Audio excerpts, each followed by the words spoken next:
आज की कहानी बाढ़ का कहर और टमाटर का खेत। अरे अच्छा हुआ हरिया, तुम यहाँ मिल गए। तुम्हें पता नहीं होगा इसलिए मैं सोचा तुम्हें यहाँ पर ही आकर बता दूं। क्या हुआ रमेश, क्या बात है? तुम बहुत परेशान भी नजर आ रहे हो। अरे हरिया, तुम्हारे घर में टीवी नहीं है ना, इसलिए सोचा मैं तुम्हें आकर ही बता दूं।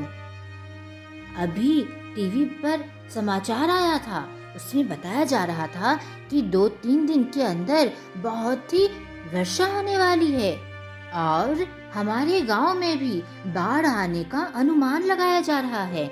इसलिए मैंने सोचा कि तुम्हें बता दूं और तुम्हें आगाह कर दूं। बहुत ही धन्यवाद, आपका बहुत ही धन्यवाद। हरिया घर पहुंचता है और वह अपनी धर्मपत्नी को सारी बातें बताता है। हरिया के घर के बगल में उसका एक पड़ोसी भी रहा करता था। हरिया अपने पड़ोसी से कहता है, अरे भैया सुनो, मुझे राकेश ने बताया कि हमारे गांव में भी बहुत ही वर्षा होने वाली है और बाढ़ भी आने की संभावना दिखाई जा रही है। टीवी पर आया था, इसलिए मैंने सोचा आपको भी बता दूं। अरे हरिया, क्या दिमाग खराब करते रहते हो? तुम्हें कुछ काम धाम है नहीं क्या? कोई वर्षा नहीं होने वाली, मैं कोई सावधानी नहीं रखने वाला। तुम और तुम्हारा समाचार। ठीक है, मेरा बताना धर्म था, अब तुम जानो। हरिया के पड़ोसी ने हरिया का बहुत ही मजाक उड़ाया और हंसते हंसते वहां से चला गया। अरे राकेश ने कहा था 2-3 दिन के अंदर बहुत ही वर्षा आने वाली है, समाचार में दिखाया जा रहा है। एक काम करता हूँ, मेरे खेत के सारे टमाटर तो पक गए हैं, उसे अभी ही तोड़ लेता हूँ, नहीं तो अगर वर्षा हो जाएगी तो मेरे सारे टमाटर नष्ट हो जाएंगे। उस दिन हरिया ने बहुत ही कड़ी मेहनत करके अपने खेत में जितने भी लगे हुए टमाटर थे उसे उसने तोड़ लिया और सुरक्षित अपने घर में जाकर रख दिया। दूसरे दिन हरिया अपने पड़ोसी को कहता है, अरे भैया, आप अपने खेत में लगे हुए फसल को तो तोड़ ले, आपके सारे बैगन खराब हो जाएंगे। बताया था ना कि अभी 1-2 दिन के बाद ही वर्षा बहुत होने वाली है, आपके सारे फसल नष्ट हो जाएंगे। अरे ठीक है, चलो यहाँ से, क्या परेशान करते रहते हो? अजीब सी मुसीबत है, मेरे पीछे ही पड़ गए हो। हरिया को बहुत ही बुरा लगा, लेकिन आखिर वो करता भी क्या। हरिया घर जाता है, तभी उसकी धर्मपत्नी कहती है, अजी सुनते हो, आपने कहा था ना कि बाढ़ आने की भी समस्या है, इसलिए मैंने एक नाव बना लिया है लकड़ियों को काटकर। ये देखिए, मैंने घर के एक कोने में रखा है, कैसा है? अरे भगवान, यह तो काफी खूबसूरत है और बहुत ही अच्छा नाव देखने में प्रतीत होता है। तुम वाकई बहुत ही गुणवान हो। मैं बहुत ही भाग्यशाली हूँ कि मुझे ऐसी धर्म पत्नी मिली।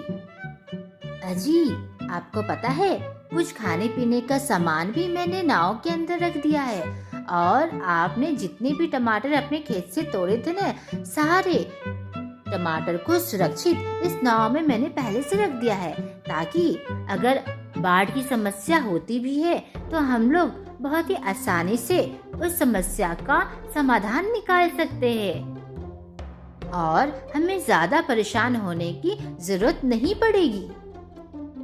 सच में भगवान, तुम बहुत ही समझदार हो। हरिया का पड़ोसी अपने खेत में था, तभी बहुत जोरों से वर्षा होने लगी।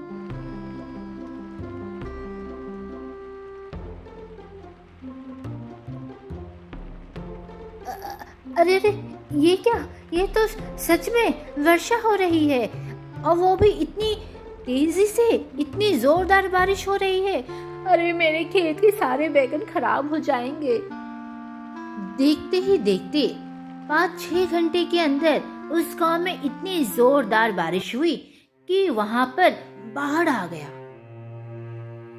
वह पड़ोसी किसी तरह उस बाढ़ के पानी में तैरता तैरता अपने घर जा पहुंचा तो देखता है कि उसका घर का सारा सामान बह रहा है। अरे हाय हाय, मेरा घर तो तहस नहस हो गया। मेरे घर में पानी घुस गया है। अरे अब मैं कैसे जीऊंगा? अरे अब मेरा क्या होगा? मेरा खेत तो पहले से ही बर्बाद हो चला है। अब तो मेरा बचना भी असंभव नजर आ रहा है। तभी उस पड़ोसी को एक आवाज सुनाई दी। अरे भैया इधर देखो, मैं तुम्हारा पड़ोसी हरिया, इधर तो देखो। हरिया तुम? अरे ज्यादा समय व्यर्थ ना करो, जल्दी से तैरते हुए तुम हमारे नाव में आ जाओ, सुरक्षित यहाँ पर आ जाओ। हम सब यहाँ से बैठकर किसी और जगह जा पाएंगे। देखते ही देखते उसका पड़ोसी हरिया की नाव में आ गया। हरिया, मुझे माफ कर दो, मुझसे बहुत ही बड़ी भूल हो गई। तुमने कहा था कि मैं अपने खेत के सारे फसल को तोड़ लूं। मेरे खेत के सारे फसल तो पक ही गए थे, लेकिन मैंने तुम्हारी बात नहीं सुनी और मैंने तुम्हारा बहुत ही अपमान किया। आज तुम नहीं होते तो मैं जीवित भी नहीं रहता। मैं डूबकर इस बाढ़ के पानी में मर जाता। कोई बात नहीं मेरे मित्र, तुम्हें अपनी गलती का एहसास हो गया।